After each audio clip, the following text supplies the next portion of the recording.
Kejadian pasal 2. Demikianlah diselesaikan langit dan bumi dan segala isinya.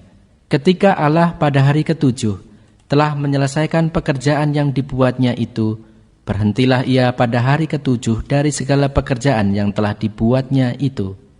Lalu Allah memberkati hari ketujuh itu dan menguduskannya, karena pada hari itulah ia berhenti dari segala pekerjaan penciptaan yang telah dibuatnya itu. Demikianlah riwayat langit dan bumi pada waktu diciptakan.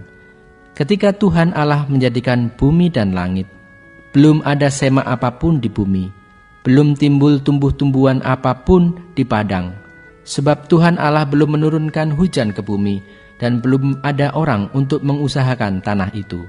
Tetapi ada kabut naik ke atas dari bumi, dan membasahi seluruh permukaan bumi itu. Ketika itulah Tuhan Allah membentuk manusia itu dari debu tanah dan menghembuskan nafas hidup ke dalam hidungnya. Demikianlah manusia itu menjadi makhluk yang hidup. Selanjutnya, Tuhan Allah membuat taman di Eden di sebelah timur. Disitulah ditempatkannya manusia yang dibentuknya itu. Lalu Tuhan Allah menumbuhkan berbagai-bagai pohon dari bumi yang menarik dan yang baik untuk dimakan buahnya, dan pohon kehidupan di tengah-tengah taman itu, serta pohon pengetahuan tentang yang baik dan yang jahat. Ada suatu sungai mengalir dari Eden untuk membasahi taman itu, dan dari situ sungai itu terbagi menjadi 4 cabang. Yang pertama namanya Pison, yakni yang mengalir mengelilingi seluruh tanah Hawila, tempat emas ada, dan emas dari negeri itu baik. Di sana ada damar bedolah dan batu krisopras.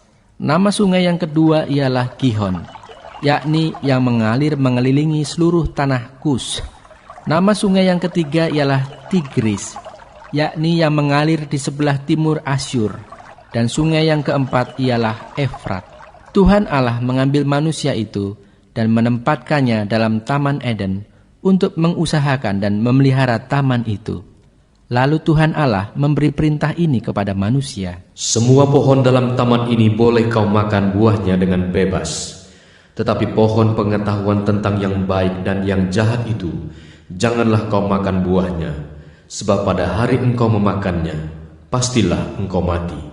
Tuhan Allah berfirman, Tidak baik kalau manusia itu seorang diri saja.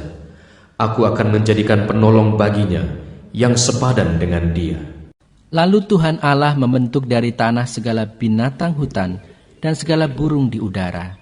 Dibawanyalah semuanya kepada manusia itu untuk melihat bagaimana ia menamainya, dan seperti nama yang diberikan manusia itu kepada tiap-tiap makhluk yang hidup, demikianlah nanti nama makhluk itu.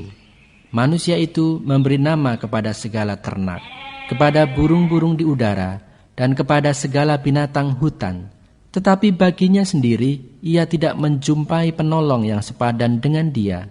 Lalu Tuhan Allah membuat manusia itu tidur nyenyak.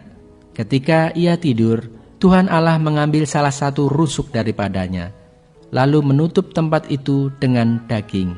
Dan dari rusuk yang diambil Tuhan Allah dari manusia itu, dibangunnyalah seorang perempuan, lalu dibawanya kepada manusia itu.